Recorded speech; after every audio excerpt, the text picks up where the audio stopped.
menjadi orang baik sekalian, menjadi buruk sekalian, atau berada di tengah-tengahnya.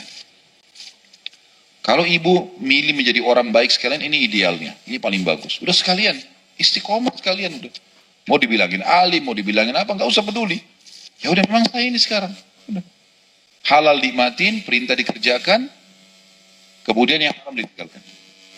Ada orang buruk sekalian, memang rusak. Orang-orang suka buat kriminal segala. Nah, kebanyakan orang sekarang berada di tengah-tengah. Dia sekali di sini, sekali di sini. Orang ini tidak punya kenikmatan hidup. Dia nggak akan pernah khusyuk dalam ibadah. Dia juga tidak enak mengerjakan dosanya. Susah. Kalau dia mau sholat, mau khusyuk, nggak bisa khusyuk. Karena masih mengganjal dosanya. Gitu kan. Jadi kalau ada di antara ibu-ibu yang sholat, kok saya sholat nggak pernah khusyuk ya. Saya juga pengen ada sinar mata, saya juga pengen nyaman kalau sujud mau lama, saya juga pengen sholat tenang, khusyuk, gak buru-buru.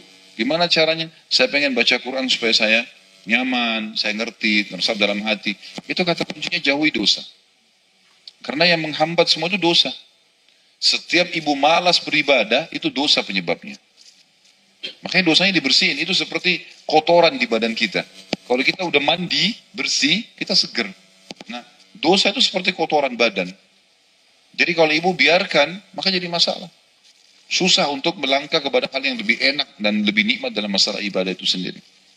Kita mulai masuk, ibu-ibu sekalian, ke makna-makna hadis ini. Kedua hadis ini, kita langsung baca 14 dan 15 karena berdekatan. Hadis yang pertama, urutan 14, menjelaskan kepada kita Nabi beristighfar minimal 70 kali. Dan bertaubat. Perhatikan ya, istighfar pengucapan lafadznya, astagfirullah, artinya saya mohon maaf ya Allah, gitu kan.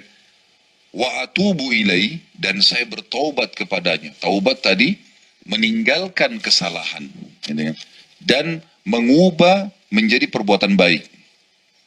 Jadi saya beristighfar dan bertaubat. Mengucapkan dengan lisan dan mempraktikkan dengan anggota tubuh. Menyibukkan diri senanya dengan amal saleh. Satu hari 100 kali dalam riwayat yang kedua. Kata para ulama, yang dimaksud dengan makna hadis ini adalah betul-betul istighfar dan taubat dari dosa-dosa besar.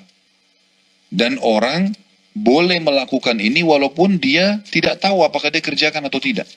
Jadi tidak harus ibu lakukan dulu baru ibu taubat. Karena Nabi SAW dipastikan tidak mengerjakan dosa besar. Nabi nggak lakukan itu. Tapi Nabi mengatakan, hai sekalian manusia, beristighfar dan bertaubatlah kepada Allah. Karena saya saja, panduan kalian, Nabi dijaga oleh Allah tidak berbuat dosa pun, saya bertaubat dan istighfar 100 kali sehari. Maknanya apalagi kalian? Ya mungkin bisa terjerumus. Nabi SAW dijaga ya. Beliau dijaga oleh Allah, maka tidak pernah terjerumus pada kesalahan. Kalaupun ada kesalahan terjadi, kekeliruan, maka langsung saja Allah maafkan. Seperti kasus pengharaman madu yang pernah saya ceritakan. Kemudian, Allah SWT turunkan surat Tahrim ayat 1. Kemudian juga pernah terjadi Nabi SAW pada saat menawan 60 tawanan Badar. Kemudian Umar meminta agar, ya Rasulullah, 60 ini dibunuh saja. Mereka keluar dari Mekah bawa pedang. Mereka mau perangin muslimin. Ini bukan orang biasa, militernya orang kafir nih. Nabi SAW cenderung dengan pendapat Abu Bakar, udah dimaafin aja. Nanti biar mereka tebus gitu. Ternyata subuh-subuh, Umar pergi ke masjid, didapatkan Nabi SAW sama Abu Bakar lagi nangis. Maka Umar berkata, ya Rasulullah, hai Abu Bakar, kenapa kalian nangis? Beritahukan kepada saya supaya saya ikut menangis. Gitu. Karena tidak mungkin dua orang ini mulia menangis nih. Pasti ada sebabnya nih. Kata Nabi SAW, hai Umar, kalau bukan sudah merupakan takdir Allah, maka mungkin hukuman Allah akan datang dan kita semua kena kecuali kamu. Kenapa kata Umar ya Rasulullah? Karena Allah setuju dengan pendapatmu. Mestinya 60 tawanan Badar itu memang dihukum mati. Karena mereka keluar dari Mekah memang ya sudah terlanjur keluar mau memerangi muslimin. Kalau bukan mereka, mungkin mereka sudah hancurin muslimin gitu kan. Tapi takdirnya Allah berbeda. Karena saya sudah putuskan, Allah mengambil keputusan itu untuk memberikan mereka kesempatan menebus. Tapi di sini Allah sementara langsung luruskan, gitu kan? Langsung diluruskan. Maka ini contoh-contoh saja. Nah, kalau Nabi SAW saja yang mulia, yang maksum namanya, maksum itu terlepas dari kesalahan, ataupun kalau ada kesalahannya langsung diluruskan oleh Sang Pencipta Allah, sehingga menjadi hukum bagi kita umat Islam, itu bertaubat 70 sampai 100 kali, apalagi kita. Itu makna dan pelajaran pertama dari hadis. Pelajaran yang kedua dari hadis ialah, kalau seseorang bertaubat dan beristighfar, ini yang dimaksudkan adalah kepada dosa-dosa besar. Jadi dosa kecil otomatis masuk di dalamnya. Kalau ibu bertaubat dan istighfar kepada Allah dari dosa besar, maka dosa kecilnya ikut. Ya, misal gini, orang mau berzina, maka melihat dosa kecilnya. Ngomong dosa kecilnya, sentuhan dosa kecilnya, ciuman dosa kecilnya. Kan dosa besarnya nanti dia letakkan kemaluan di kemaluan. Baik, kalau dia taubat dari zina, maka semuanya bersih. Semua termasuk dosa kecilnya, yang berentetan dengan dosa itu jadi bersih. Orang mau mencuri nih, dia niat mau mencuri dan mulai pakai baju untuk mencuri, dia mulai jalan melangkah, itu kan dosa semua. Buka rumahnya orang, itu semua adalah dosanya. Kalau dia batalin, dia nggak dapat dosa besar. Dosa besarnya kapan? Pada saat sudah ngangkat barang tuh. Dia udah ambil, udah mencuri. Nah, rentetannya kalau dia bertobat dari dosa mencuri ini, taubatnya membersihkan dosa besarnya, membersihkan juga semua dosa kecilnya. Kan gitu. Jadi semuanya jadi bersih. Nah, ini faedah yang kedua. Artinya, kenapa Nabi SAW fokus kepada kita menyampaikan bertaubat dan beristighfarlah, karena saya setiap hari 70 sampai 100 kali. Artinya kalau kalian taubat dengan dosa besar, dosa kecil ikut. Jadi lebih bagus gitu. Sekalian aja. Dan saya sudah bilang tadi, dosa besar itu kita kerjakan secara nyata atau enggak, tetap aja bertaubat dan beristighfar. Dan niatnya untuk bertaubat dari semua dosa besar. Jangan fokus ke satu jenis saja.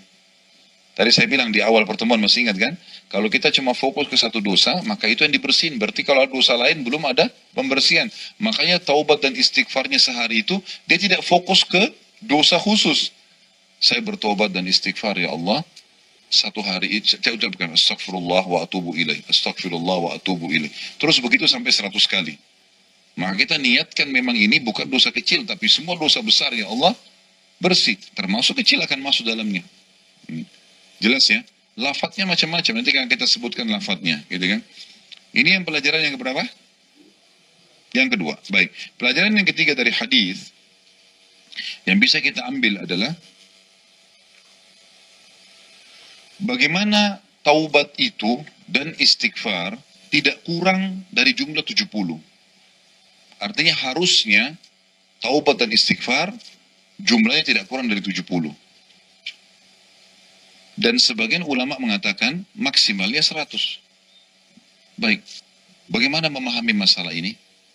Yang dimaksud dengan perkataan para ulama dalam faedah yang ketiga ini, ibu-ibu sekalian, kalau kita betul-betul istighfar dan taubat, niatnya dalam hati untuk dosa-dosa besar yang saya lakukan, berarti dosa kecilnya kan ikut jadi bersih kan gitu, maka itu secara otomatis, ya, kalau kita bertaubat dengan Allah Subhanahu Wa Taala dari dosa-dosa besar ini, maka secara otomatis akan membersihkan dosa kecil. Dan tidak ada orang, ya, menurut pendapat ulama ya, tidak ada orang yang melakukan satu hari 100 dosa besar. Jadi itu kayaknya nggak mungkin gitu loh. Kalau dia buat 100 dosa besar dalam satu hari. Berarti perkataan Nabi, hai manusia bertobat dan istighfar kepada Allah, sesungguhnya saya bertobat sampai 100 kali, maknanya tidak ada orang yang buat dosa besar sampai 100 satu hari. Mungkin dia buat 1, 2 dosa besar, 3, 5, 10. Berarti kalau dia beristighfar dan bertobat sama Allah, niatnya dalam hati untuk dosa besar sampai 100, berarti itu akan lebih, akan cukup untuk dia untuk membersihkan dosa-dosanya. Karena bisa saja kalau orang ikhlas, ibu-ibu sekalian, satu kali istighfar dan taubat ini sudah cukup membersihkan satu dosa. Berarti bisa 100. Karena itu bagus sekali, gitu kan? Itu luar biasa. Baik, kalau misalnya dosa besarnya hanya 3, berarti dia punya cadangan pahala 97, gitu kan? Karena istighfarnya tetap ibadah. Ada yang dipakai bersihin dosa, ada yang memang jadi cadangan pahala dia, gitu kan? Jadi cadangan pahala. Jadi itu akan bertambah buat dia. Ini faedah yang sangat besar dan sangat luar biasa manfaatnya buat kita. Kemudian kita masuk faedah yang keempat adalah jenis-jenis istighfar. Jenis-jenis cara atau kalimat-kalimat istighfarnya. Kalau kita lihat dari hadis ini, maka yang paling sederhana adalah, perhatikan lafaz hadisnya ya. Inni la astaghfirullah wa atubu ilaih. Lihat hadis nomor 14, lafaz bahasa Arabnya. Inni la astaghfirullah wa atubu ilaih. Berarti lafaz yang paling pertama yang disebutkan dalam hadis adalah astaghfirullah wa atubu ilaih. Itu yang paling sederhana. Jadi nggak usah anggap remeh karena pendeknya lafadznya, enggak. Memang begitu ajaran baginda Nabi SAW. Tapi dengan tulus, dengan ikhlas Bu ya. Astaghfirullah wa atubu ilaih. Diresapi dalam hati. Astaghfirullah wa atubu ilaih. Astaghfirullah wa atubu ilaih. Terus begitu kita ucapkan.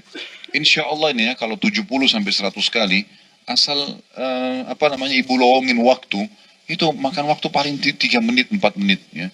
Enggak banyak itu. Kalau lafadznya begitu ya, astagfirullah wa atubu ilaih, astagfirullah wa atubu. Saya pernah praktekin di lampu merah nunggu 1 menit, ini diucapin 100 kali bisa. Tapi fokus. Daripada sibuk lihat merek mobilnya orang, helmnya orang.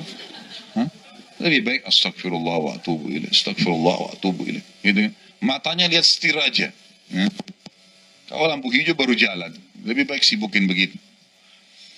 Baik, ini lafaz yang pertama. Lafaz yang kedua, tentu di sini diusahakan ada, kalau lafaz yang pertama partnernya, astagfirullah, ada wa atubu ilaih. Ya.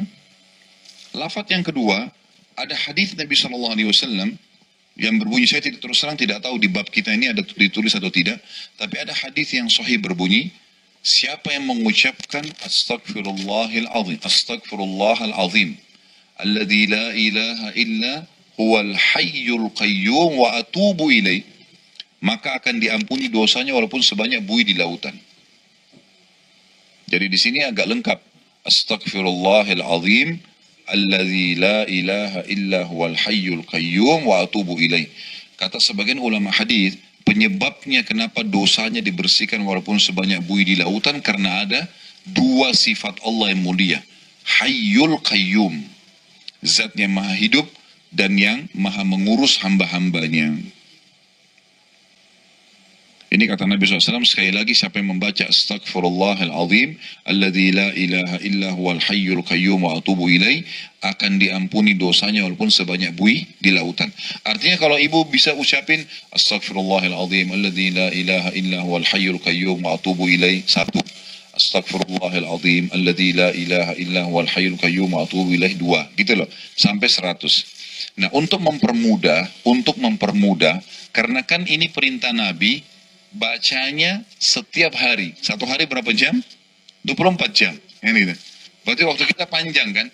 Ini kan disuruh baca 1 hari 100 kali. Baik, ibu bagi, bisa setiap habis sholat wajib atau sholat ba'diyah 20. Berarti 5 sholat kita punya 100. Gitu kan? Jadi lebih ringan. Apalagi kalau ibu lakukan, saya setiap habis sholat sunnah, saya istighfar kepada Allah. Itu malah lebih bagus, gitu kan? Akan lebih cepat istilahnya, gitu kan? Jadi misal sholat sunnatul fajr antara azan dan iqamah subuh, ibu baca 20 kali misalnya. Habis sholat subuh, habis zikir sholat, selesai zikir sholat semua, kemudian kita masuk ke zikir pagi, kita baca lagi 20 misalnya.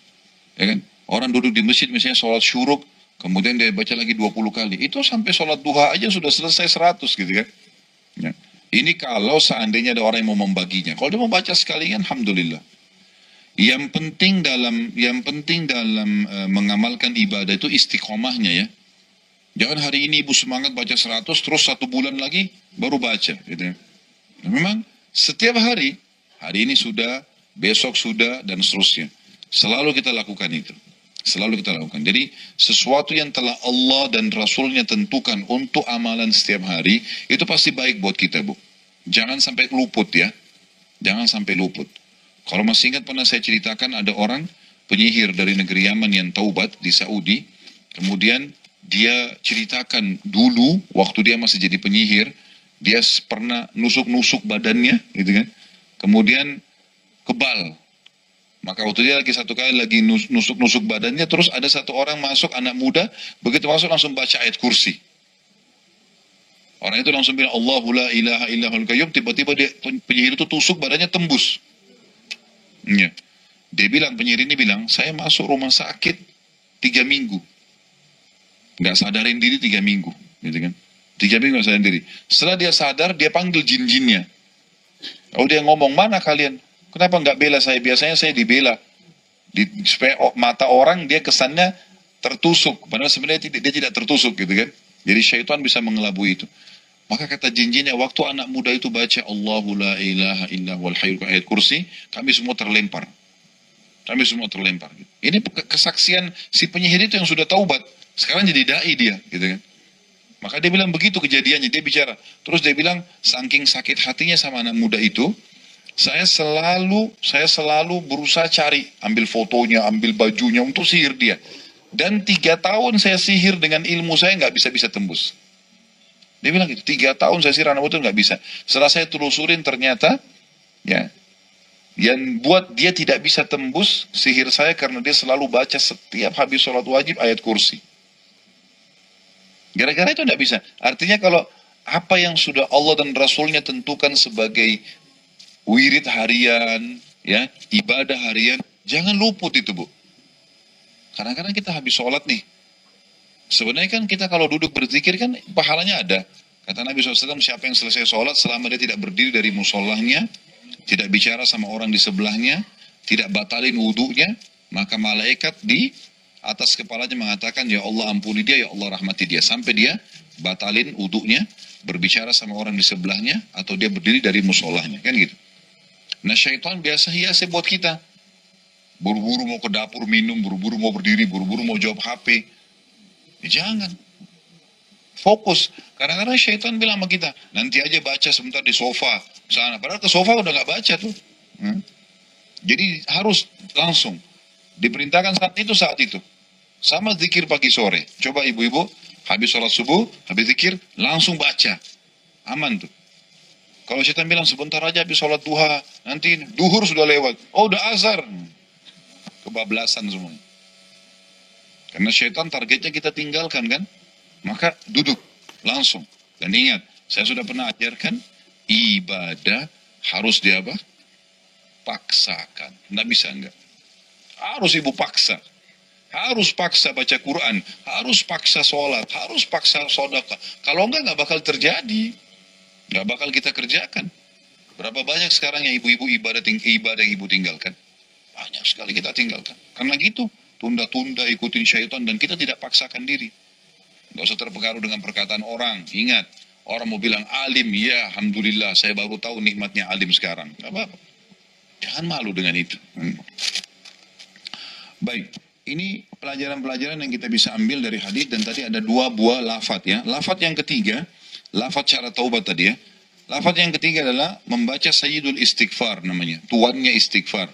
Zikir pagi, Allahumma anta rabbi la ilaha illa anta khalaqtani wa ana abduka wa ana ala ahdika wa wa'dika mastata'tu a'udzu bika min syarri ma sana'tu abu'u laka bi ni'matika alayya wa abu'u bidzambi faghfirli fa innahu la yaghfiru dzunuba illa anta.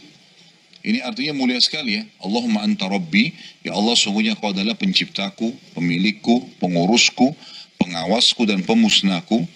La ilaha illa anta khalaqtani, tidak ada Tuhan yang berhak disembah kecuali engkau dan engkau telah menciptakan aku. Dikatakan khalaqtani wa ana abduka, dan aku adalah hambamu. Wa ana ala ahdika, dan saya selalu berada dalam perjanjian denganmu. Wa wa'dika, dan janji-janjimu. Mastata'tu, semampuku. A'udzu bika min syarri ma sana'tu, aku berlindung kepadamu dari semua keburukan yang aku lakukan. Abu'u laka bi ni'matika alayya, aku mengakui segala nikmat yang kau berikan kepadaku. Wa abu'u bidzambi, dan aku akui semua dosa-dosaku. Faghfirli fa innahu la yaghfiru dzunuba illa ant, maka ampunilah aku karena tidak ada yang mengampuni dosa kecuali engkau. Ini lafaz yang ketiga. Lafaz yang keempat, kata ulama, masuk di dalamnya juga istighfar secara umum. Misal orang bilang astagfirullah, atau dia bilang astagfirullahal azim. Ya. Ini semua masuk di dalamnya, karena kalimat istighfar masuk dalamnya. Gitu kan. Tinggal kalau dia mau sempurna ikuti dengan wa atubu ilai tadi. Dan aku bertobat padanya. Jadi kalau yang lebih sempurna tadi yang pertama-tama yang kita ucapkan astagfirullah wa atubu ilaih atau astagfirullahal azim alladzi la ilaha illa huwal hayyul qayyum wa atubu ilaih. Ya. Baik itu tentang masalah jumlah istighfar sehari, makna istighfar dan taubat, dan ragam jenis-jenis kalimat istighfar. Ya. Dari dua buah hadis 14 dan hadis 15. Ya. Baik, sampai sini ada yang mau bertanya dulu? Dua buah hadis ini, itu pendapat. Iya, lebih baik dihitung. Kan kita tahu dalam agama, dalam syariat kita memang ada hitungan ya. Seperti misalnya jumlah ayat, jumlah 30 juz Al-Quran, kemudian adanya zikir, habis sholat 33, gitu kan. Memang ada jumlah-jumlah. Sama ini istighfar juga 70 sampai 100 kali berarti ada penyebutan jumlah. Dan kita perlu garis bawahi ya, kalau Nabi SAW sudah tentukan tempatnya, ya, waktunya, jumlahnya, jenisnya, jangan diganggu gugat nih. Saya pernah kasih contoh, kalau orang habis sholat baca Subhanallah 33, Alhamdulillah 33, Allah Akbar 33. Ditentuin loh ya, habis sholat, jenisnya, jumlahnya. Ibu jangan bilang, saya bisa baca 70 kali kok. Loh Nabi bilang 33, udah selesai. Masa kita lebih pintar dari Nabi? Gitu kan? Sudah ditentuin kan? Ya udah, bentuk penghormatan kita pada Nabi SAW adalah mengikuti jumlah yang beliau sebutkan. Ya, ini penting. Baik, khusus masalah istighfar, kalau seseorang mengamalkan jenis-jenis tadi lafaz istighfar, masing-masing 100 kali boleh, tapi beda lafaz. Misalnya ibu baca astagfirullah wa atubu ilaih sampai 100 kali. Ibu mau baca nanti astagfirullahal azim alladzi la ilaha illa huwa wa atubu ilaih. Ini juga lafaz yang berbeda. Karena niatnya menjalankan sunnah-sunnah Nabi dengan beragam lafaz itu dibolehkan. Berarti ini bisa lebih dari 100, tapi per jenisnya 100 gitu. Lebih baik jangan. Nggak usah campur-campur. Kasih murni saja. Ya.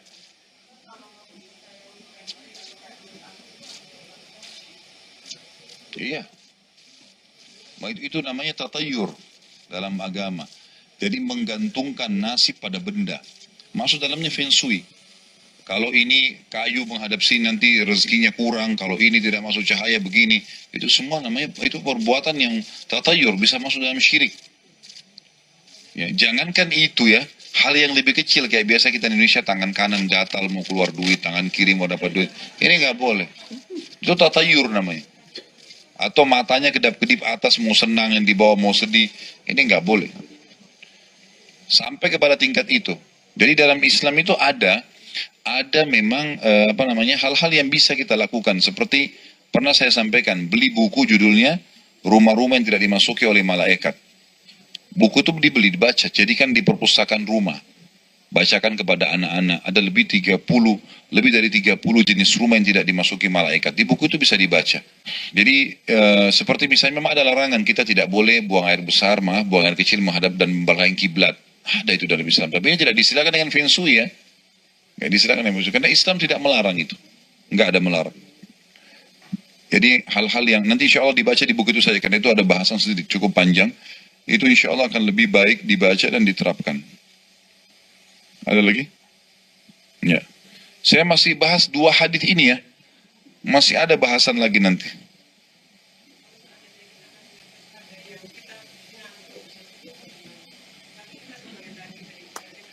Enggak masalah. Insya Allah enggak masalah. Ya. Enggak usah diulang. Kalau memang kita sempat ngantuk enggak masalah. Karena kan yang dilarang itu kalau orang lagi sholat kemudian dia tidur mungkin ya.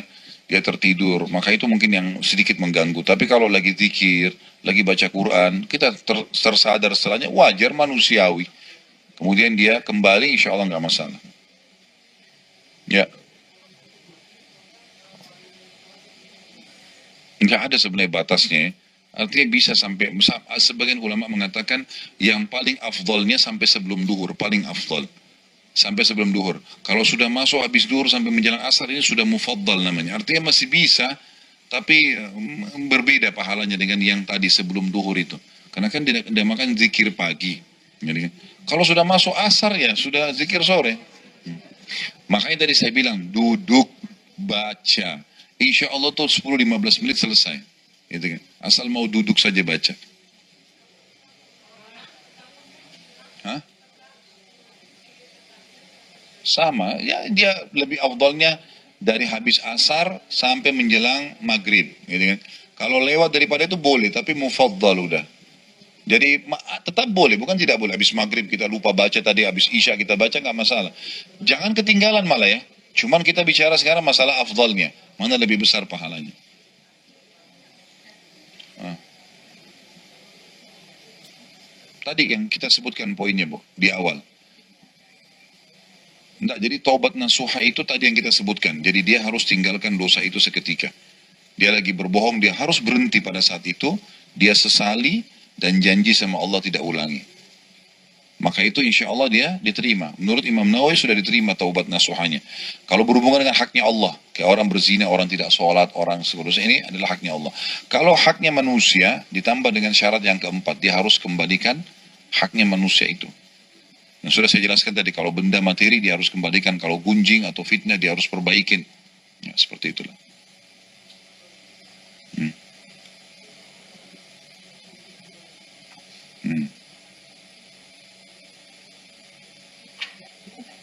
Innalillahi maksudnya meninggal.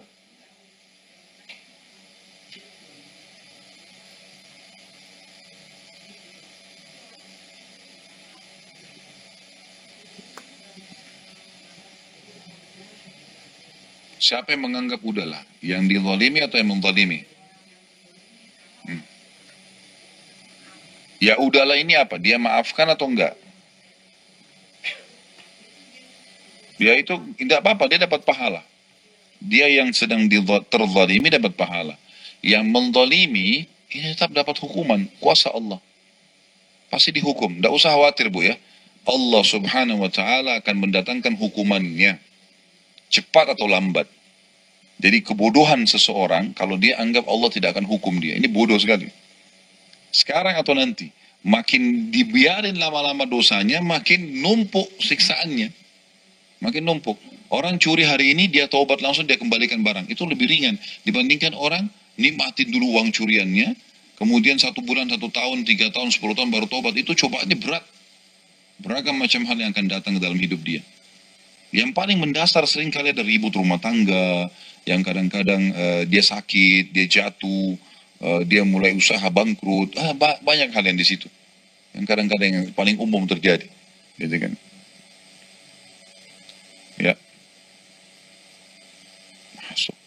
Masuk. Makanya tadi kan dikasih contoh. Ghibah, gunjing itu. Makanya jangan campuri urusannya orang, nggak usah. Urus diri sendiri. Kita ini kalau ngurus diri sendiri aja sudah repotnya luar biasa. Mau ngurus orang ini gimana? Dan saya sudah bilang jangan menjadi pahlawan. Nggak usah ibu kalau lagi iseng, lagi habis sholat duha, santai di rumah, pegang Quran, dengar ceramah. Nggak usah telepon teman. Kamu masalah apa ya? Curhat aja. Nggak usah. Nggak usah jadi pahlawan. Nggak perlu. Kalau orang kebetulan telepon, nanya, saya minta nasihat, baru kita kasih nasihat. Tapi kalau kita iseng untuk apa? Kata Nabi SAW, 2 hal nikmat yang banyak manusia lalaikan. Waktu luang dan kesehatan. Kalau ada waktu luang itu, pakai hal yang kesempatan, lipat gandakan pahala. Apalah, lakukan hal yang positif dalam agama gitu. Jangan jadi pahlawan buat orang. Akhirnya kita terbawa emosi, kita tahu jadi aibnya orang, akhirnya jadi panjang ceritanya. Ya kalau kita nggak fitnah juga, kita nggak ikut ghibah. Jadi masalah. Dengar cerita aibnya orang, saya sudah cukup itu.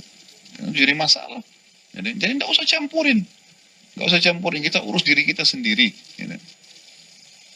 Ya.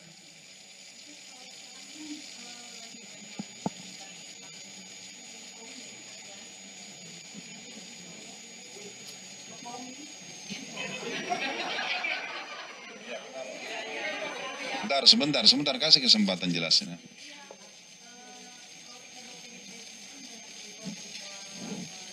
Jangan dibaca, jangan dilihat, jangan ikut-ikutan.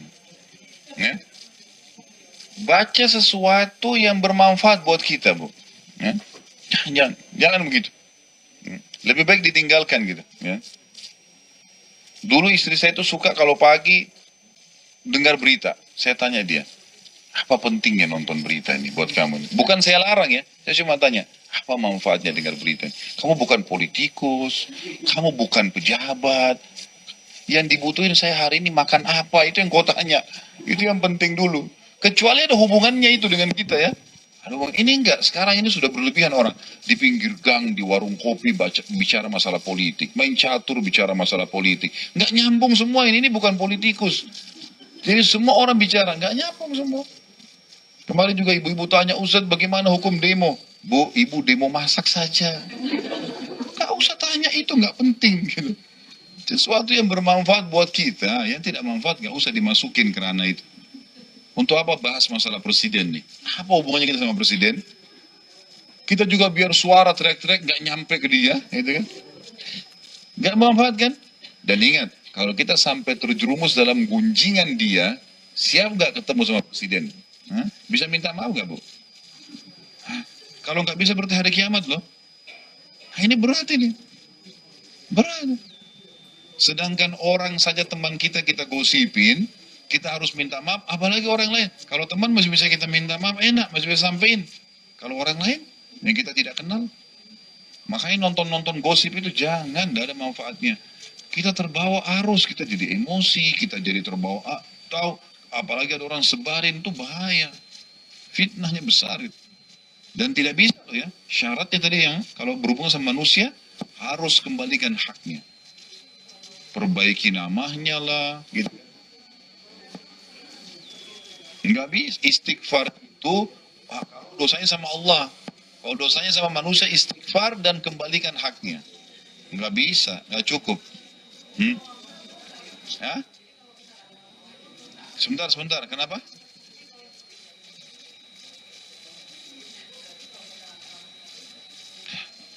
Dosa. Jadi gini, saya kasih definisi ghibah. Apa itu ghibah, Bu? Apa itu gunjing? Kata Nabi SAW, engkau menyebutkan kekurangan saudaramu, ya, yang ada padanya. Emang ada sama dia? Matanya picek kah, kakinya pincang kah? Iya benar. Kalau ada padanya namanya ghibah, dosa besar. Kata Nabi apa? Kalau tidak ada padanya, fitnah. Dua-duanya nggak boleh. Ada 4 keadaan di mana tidak masuk dalam ghibah. Yang pertama, itu adalah fatwa, istifta namanya. Iya. Jadi ada 4 hal yang tidak masuk dalam fitnah, dalam ghibah. Yang pertama itu istifta, namanya orang minta fatwa. Kayak misalnya ibu lagi masalah sama suami, ibu telepon ke seorang ustadz. Ustadz, suami saya tidak sholat. Itu kan aib ya. Oh suami saya, dia ngambil, istifta. Fatwa aja deh, minta fatwa. Udah. Daripada nanti ibu jelasin ke anaknya ifta, gak nyambung. Istifta ya, artinya minta fatwa. Baik. Jadi kalau kita minta fatwa, tapi ingat ya, innamal a'malu binniyat. Ibu lebih tahu niatnya, hati-hati. Ustaz, suami saya nggak sholat, apa yang saya harus lakukan? Murni minta fatwa. Dan ibu-ibu kan banyak bumbunya tuh. Nggak sholat, oh sekalian dia suka begini Ustaz, dia suka begini, panjang ceritanya. Enggak. Inama biniat, ibu niat menggibah dia kena gibah, dosa. Nggak boleh. Seorang suami, ini istri saya begini dan begitu, tidak mau temanin saya, tidak melayani saya. Dia murni tanya fatwa, memang mau tahu hukum, nah itu dibolehkan. Tapi kalau dia sekalian tunggangin, ini innamal biniat, Allah akan balas dia sesuai dengan niatnya. Nggak boleh. Kalau ada aib pada diri seseorang, tugas kita tutupi, sembunyikan. Kata Nabi SAW, siapa yang tutupi aib seseorang, muslim di dunia, Allah tutupi aibnya pada hari kiamat. Nah, selamat dari aib-aibnya. Jadi jangan campuri apa-apa gitu. Baik, yang kedua adalah istinsah, minta nasihat. Istinsah ini, nasihat, artinya minta nasihat. Ya. Jadi misal, seseorang mau ngajak saya berbisnis, saya nggak kenal dia. Si A datang, ini Khalid saya punya bisnis gini-gini, saya butuh modal. Baik, saya nggak kenal si A ini. Saya datang kepada si B, minta nasihat, dia kenal si A. Bagaimana menurut kamu si A? Gitu kan? Nah si B boleh cerita apa yang dia tahu saja, yang berbahaya buat saya. Misalnya dia bilang, setahu saya dia biasa menipu. Setahu saya. Udah, itu yang saya tahu. Jangan kesempatan karena dibenci si A, dibumbu-bumbuin. Nah ini kena dosa ghibah. Jadi betul-betul murni. Makanya sabda Nabi SAW, siapa yang beriman pada Allah hari akhir, dia harus mengucapkan yang baik saja, bermutu, berkualitas, atau diam. Tidak boleh. Berbahaya. Karena kalimat itu kalau diucapin ada pertanggungjawabannya kan. Nggak bisa. Makanya pernah, sebelum nanti kita masuk ke poin ketiga ya, tapi ada seorang ulama namanya Syurahbil namanya rahimahullah. Beliau ini bilang, saya belajar dari murid saya di kelas, dia bilang di masjid, ada satu orang bertahun-tahun tidak pernah bertanya. Duduk di ujung, selalu hadir tapi nggak pernah nanya. Dia bilang, saya tanya dan setelah saya dapat jawaban dari dia, saya selalu sebutkan sebagai ilmu di majelis ilmu saya. Dia bilang apa? Saya tanya, hai fulan, kenapa kau sendiri nggak pernah nanya? Yang lain semua nanya.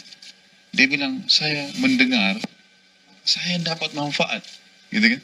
Kalau saya suka, saya terima. Saya nggak suka, saya tolak. Tapi kalau saya ngomong, itu untuk orang lain. Kalau dia tidak suka, berbahaya buat saya.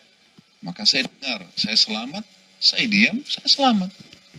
Kata Syu'bi, saya terus ulangi perkataan orang itu di ilmu, majelis ilmu. Supaya orang jadikan pelajaran. Artinya gini, bukan kita tidak boleh bicara ya. Tapi bicara itu yang benar. Masalah pendidikan anak, masalah kabar, masalah apalah ya. Mungkin perawatan diri, ada manfaatnya. Nggak masuk ke wilayah orang, jangan masuk ke zonanya orang. Ini rumahnya ibu, jangan masuk ke rumah sebelah, nggak usah. Inilah saya, ini zona saya. Saya bicara tentang saya, bukan bicara tentang orang lain. Harus begitu sebagai seorang muslim, karena ada pertanggungjawaban. Gitu kan? Baik, istinsah ini, minta nasihat atau menasihati orang lain tidak masuk dalam masalah itu. Ya. Sama dengan ada orang mau melamar anak saya misalnya. Saya tidak kenal orang ini, siapa dia? Saya tanya orang yang kenal dia. Bagaimana menurut kamu? Oh, menurut saya dia tidak sholat. Bisa. Yang saya tahu, betul-betul dia murni mau memberikan nasihat. Supaya jangan muslim sayanya, sebagai muslim yang lain, kena masalah dengan orang ini. Dan di sini dia harus memberikan gambaran. Tapi sebatas itu saja. Setahu saya begini. Setahu saya begini. Dan ingat, antara dia sama Allah. Innamal a'malu binniyat. Yang ketiga, istirsyad namanya. Memberi petunjuk. Kalau nggak bisa tulis istirsyad, memberi petunjuk. Ini contoh baru bisa menjelaskan ya. Kayaknya pernah disebutin deh ini di bab yang dulu. Hah? Pernah kan? Terus kenapa nulis lagi sekarang? Kebiasaan. Itu namanya ilmu ditaruh di kertas, bukan ditaruh di hati. Istirsyad itu minta petunjuk, tapi contoh. Saya kasih contoh. Misal, saya masuk dalam komplek ini, saya ingin melihat ada rumah lagi mau dijual. Kemudian saya datang ke Satpam, Pak, saya dengar di sini ada rumah mau dijual. Di mana posisinya? Oh, Bapak lurus, mentok, belok kanan. Nanti rumah kedua sebelah kanan.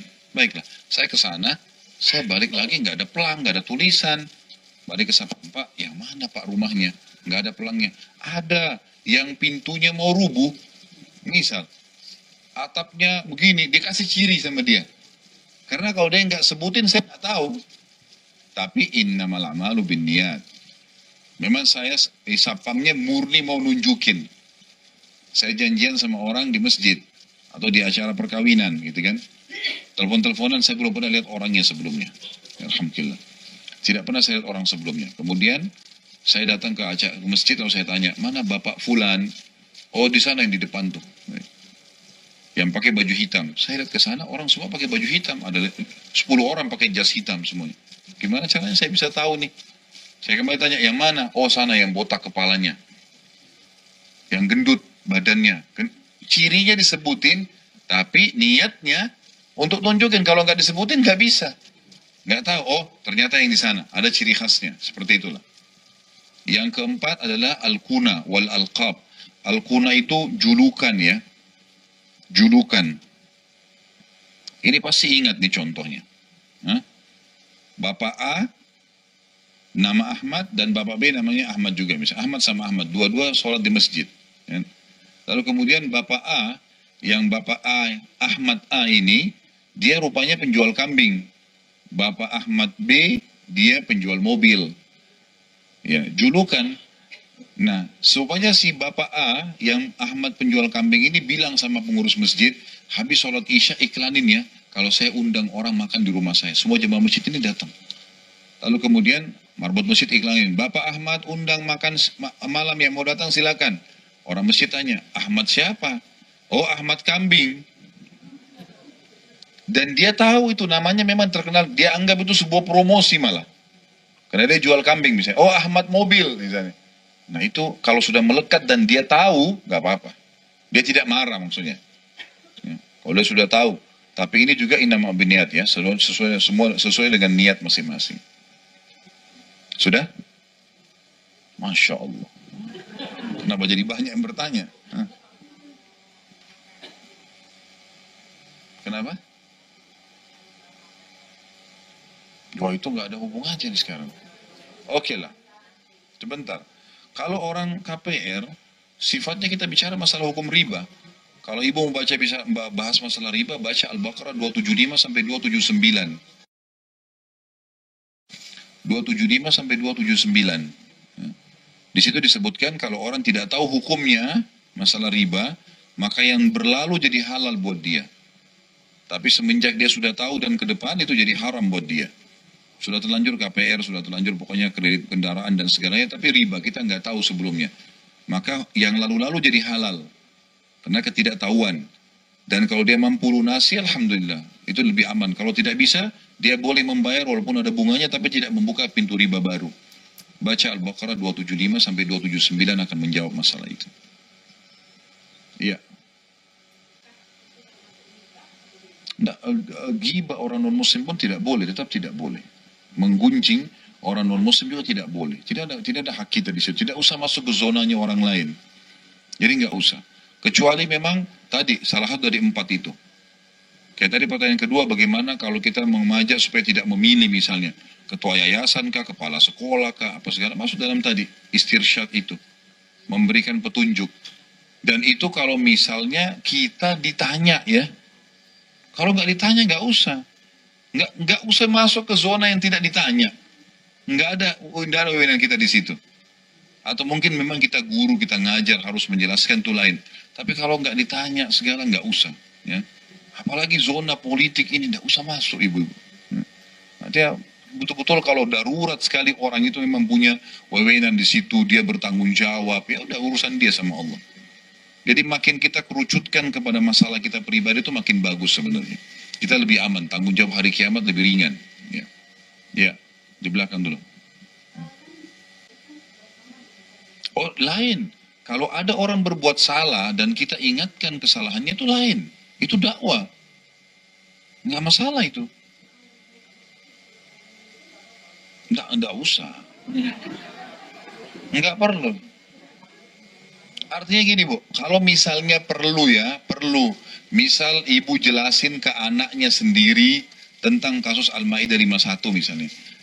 Ibu jelasin ke anaknya hukumnya, ke orang tua. Memang perlu kita sampaikan ya udah. Kalau nggak perlu nggak usah dibahas itu. Ada ahlinya yang membahas itu kan gitu. Sekarang ulama-ulama sudah bahas ya sudah, ulama-ulama sudah bahas. Sudah selesai. Orang semua tidak ada yang tidak tahu sekarang masalah ini kan. Semua orang sudah tahu. Maka tidak usah kita terlalu berlebihan masuk, apalagi kalau kita tidak paham. Nanti kemana-mana ini bahasannya. Jadi yang kita ingin, ini ibu-ibu sekalian, kita punya sebuah garis batas, jangan lewati garis itu. Seperti garis kehidupan, karena berbahaya, ada konsekuensi tanggung jawab. Gitu kan. Lebih baik jangan gitu.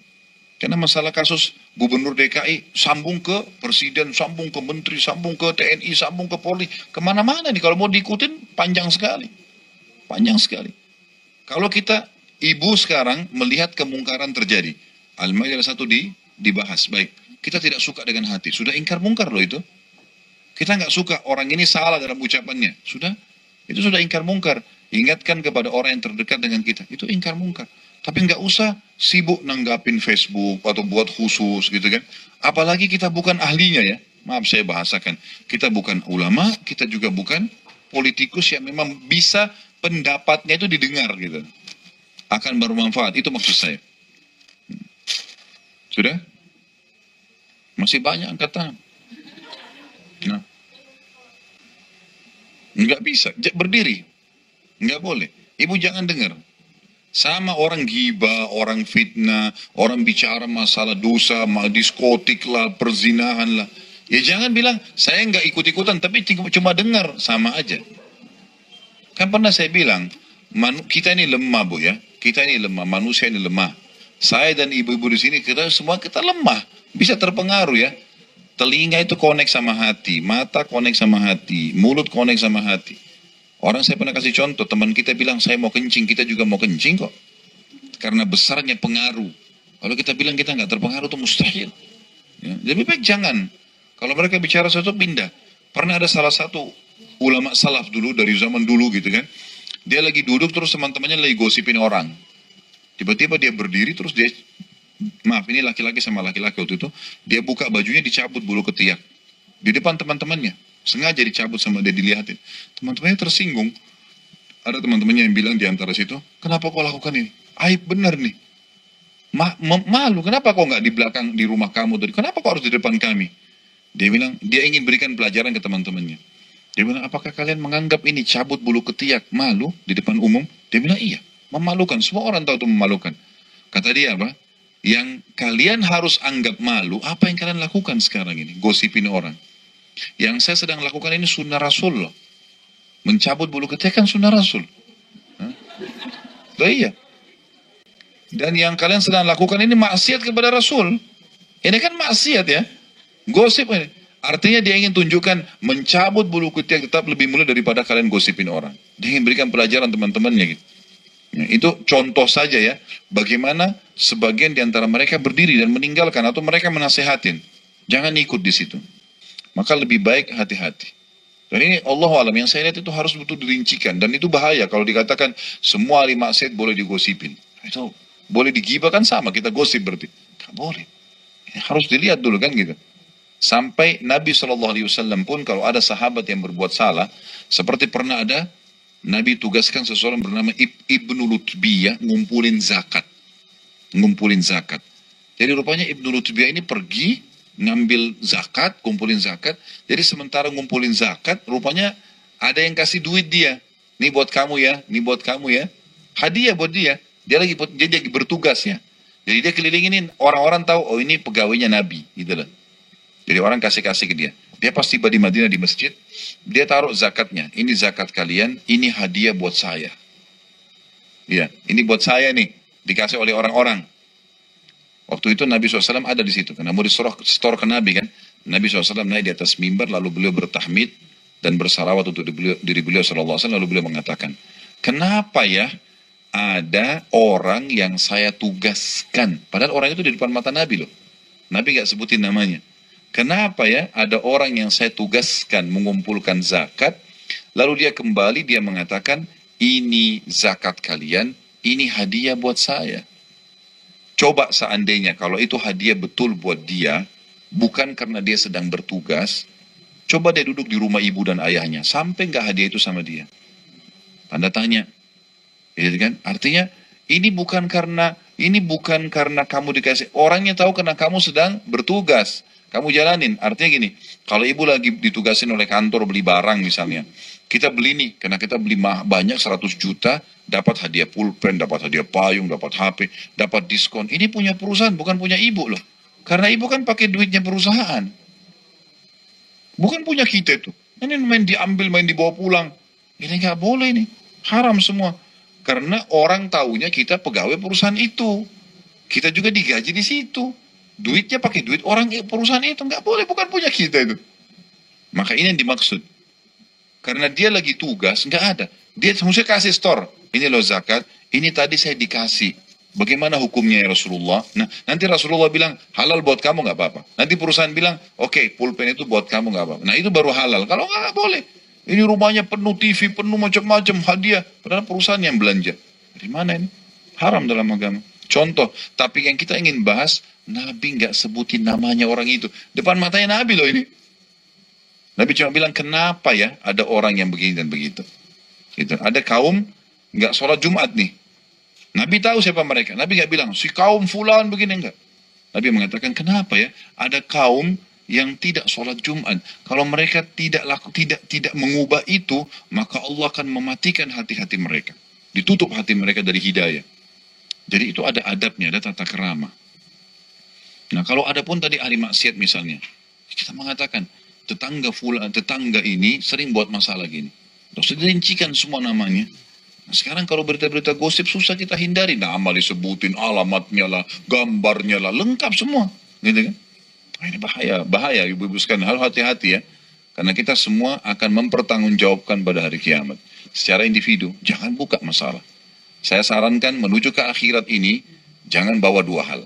Jangan bawa musuh, jangan bawa dosa. Gitu. Bahaya dua ini.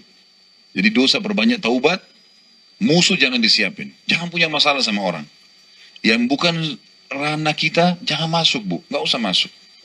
Nggak usah masuk karena Allah sudah buat mata kita ada jangkauannya cuma sampai di sini. Udah ini saja. Jangan cari di luar sana. Nggak bisa. Susah.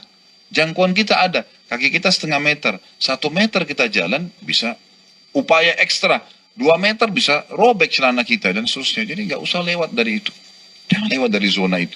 Kemungkaran, ingkar mungkar, dan amar ma'ruf yang kelihatan depan mata. Yang tidak kelihatan tidak usah dicampuri. Jelas ya?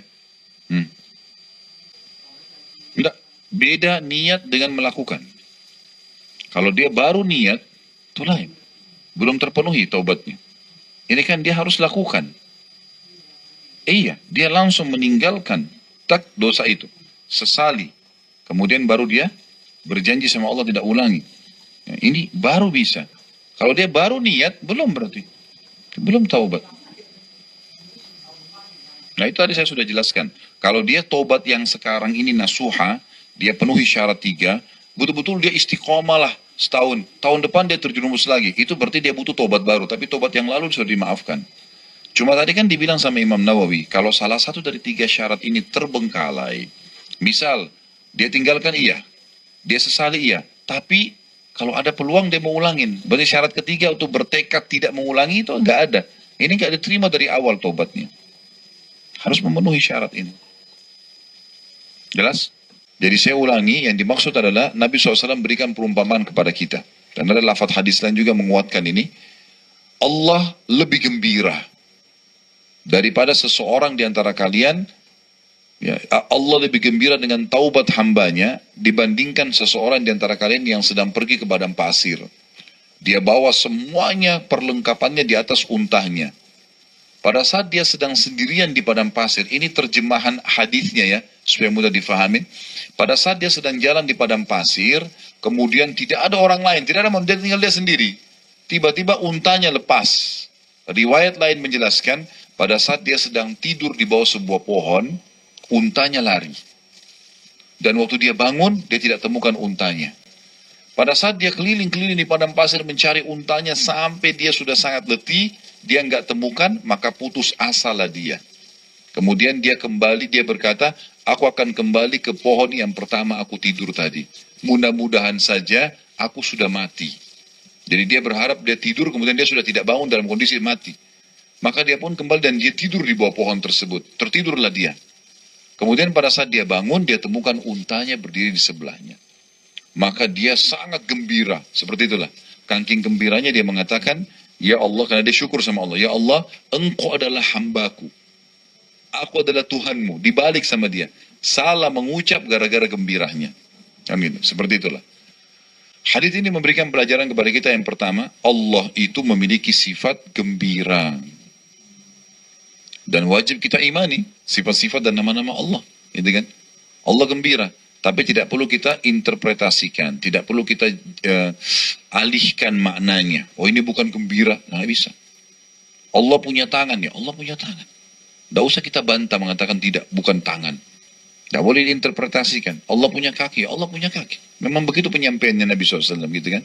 Seperti Allah mengatakan tentang tangan misalnya, ayat Al-Quran, yadullahi fawqa aidihim. Tangan Allah di atas tangan-tangan mereka, gitu kan? Kemudian juga ada sabda Nabi SAW yang pada saat Adam sama Musa lagi berbicara, lalu kata Musa alaihissalam, hai Adam, engkaulah ayah kami dan Allah menciptakanmu dengan kedua tangannya, gitu kan? Jadi ada penyebutan Allah punya tangan. Tapi kita tidak perlu interpretasikan itu. Kita tidak mengatakan, oh itu bukan tangan tapi kekuatan. Gak bisa. Allah bilang tangan, gimana kita alihkan? Allah punya telapak kaki, kata Nabi SAW, pada hari kiamat nanti, neraka terus saja berkata, tambahkan, sampai Allah meletakkan telapak kakinya yang mulia, sehingga membuat di atas neraka, sehingga membuat neraka berkerut seperti daging yang berkerut. Dan neraka akan mengatakan, cukuplah dengan kemuliaanmu. Allah punya telapak kaki. Nggak bisa kita katakan, oh ini lain maknanya. Nggak boleh diinterpretasikan. Kita imani apa adanya.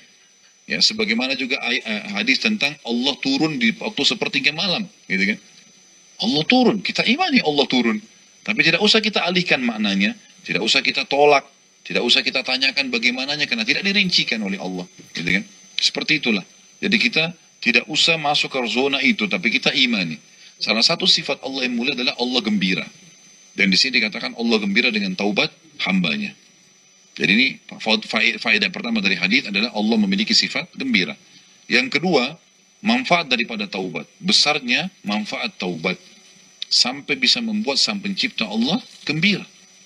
Berarti taubat itu luar biasa. Gitu kan? Dan Allah sangat gembira. Beda dengan manusia ya. Kayak kita misalnya, ibu-ibu punya seorang pegawai. Atau pembantu rumah tangga misalnya. Dia pernah berbuat salah. Misal dia pernah mencuri, dia pernah apalah segala macam, mukul anak, dan kita sudah keluarin. Sekarang dia datang minta maaf. Mungkin paling jauh kita bisa lakukan, kita maafkan. Tapi kira-kira ibu masih mau terima jadi pegawai nggak? Beda manusia dengan Allah. Allah beda.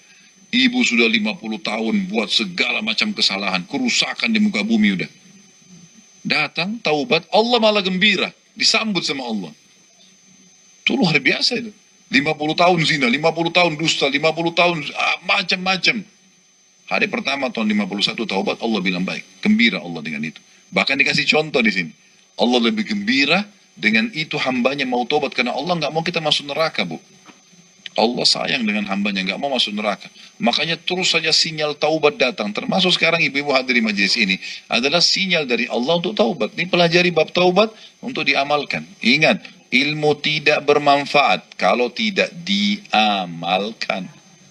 Berapa kali ibu dengar tentang sholat malam? Pertanyaannya sudah berapa kali sholat malam? Berapa kali dengar baca Quran? Sudah baca Quran atau belum? Berapa kali dengar masalah ini dan itu tapi kita sudah amalkan belum? Ini ilmunya tidak bermanfaat loh ya. Kiat istiqomah, hadir majelis ilmu seperti ini sudah poin penting. Yang kedua, amalkan dan harus dengan cara dipaksakan. Baru yang ketiga bentuk komunitas. Itu baru ibu bisa istiqomah. Kalau nggak bisa. Dan sampai kapan sekarang pertanyaan tidak berubah nih jadi lebih baik? Mau nunggu apa nih? Nunggu malaikat maut tiba-tiba datang jemput? Nggak mungkin. Nggak mungkin. Dan pada saat itu tidak mungkin lagi kita panggil teman, panggil suami, panggil anak. Sudah nggak bisa buat apa-apa mereka. Kan gitu. Dan pertanggungjawaban sudah mulai berjalan. Ini harus hati-hati. Baik, jadi di sini Allah bergembira. Kemudian yang kedua, besarnya manfaat taubat itu sampai membuat sang pencipta Allah ya bergembira. Kemudian pelajaran yang ketiga adalah bagaimana seorang hamba diterima taubatnya oleh sang pencipta Allah hanya dengan mau melakukannya. Artinya dengan hanya mau taubat, dengan melakukannya Allah sudah terima. Tidak ada syarat khusus, maksudnya tidak ada sulitnya taubat itu. Nggak ada kesulitan dalam bertaubat. Allah subhanahu wa ta'ala mudahkan. Atau termudahkannya taubat bagi seorang hamba. Ringkasnya begitu. Bagaimana Allah subhanahu wa ta'ala mudahkan bagi seorang hamba. Jadi jangan ditunda ibu-ibu sekalian untuk bertaubat kepada Allah subhanahu wa ta'ala. Allahu a'lam. Baik, mungkin begitu saja dulu. Kita berdoa kepada Allah SWT. Semoga majelis kita diberkahi olehnya. Dan dijadikan sebagai tambahan amal kita pada hari kiamat. Dan juga semoga seluruh amal yang pernah kita kerjakan dan yang akan kita kerjakan diterima olehnya. Serta semua dosa yang kita pernah kerjakan dimaafkan dengan kemahamurahannya. Dan kita berdoa agar Jakarta diberikan pemimpin yang mukmin, yang saleh, yang kembali kepada Al-Quran dan Sunnah, dan juga diberikan hidayah presiden dan seluruh jajaran pemerintahan untuk kembali kepada Islam, dan semoga Indonesia menjadi contoh bagi negara-negara yang lain. Dan kita doakan saudara kita di Palestina, di Syria, di Yaman, di Irak, di Myanmar, di Ahsa, di mana mereka berada sedang tertindas. Semoga Allah ikhlaskan niat mereka, terima para syuhada mereka, mudahkan Islam di tangan mereka dan tangan kita semua, dan semoga Allah partisipasi partisipasikan kita bersama mereka di pahala, baik dengan doa, dengan harta juga dengan jiwa kita. Dan semoga Allah dengan kemahamurahannya yang saya yakin sedang mendengar kita sekarang dan melihat, karena Allah maha mendengar dan maha melihat, untuk menyatukan kita semua di surga firdausnya tanpa hisab. Mana yang satukan kita di majlis ilmu yang mulia ini. Kalau benar dari Allah, kalau salah dari saya mohon dimaafkan. Subhanakallahumma wa bihamdika, asyhadu an la ilaha illallah, astaghfirullah wa atubu ilaih. Wassalamualaikum warahmatullahi wabarakatuh.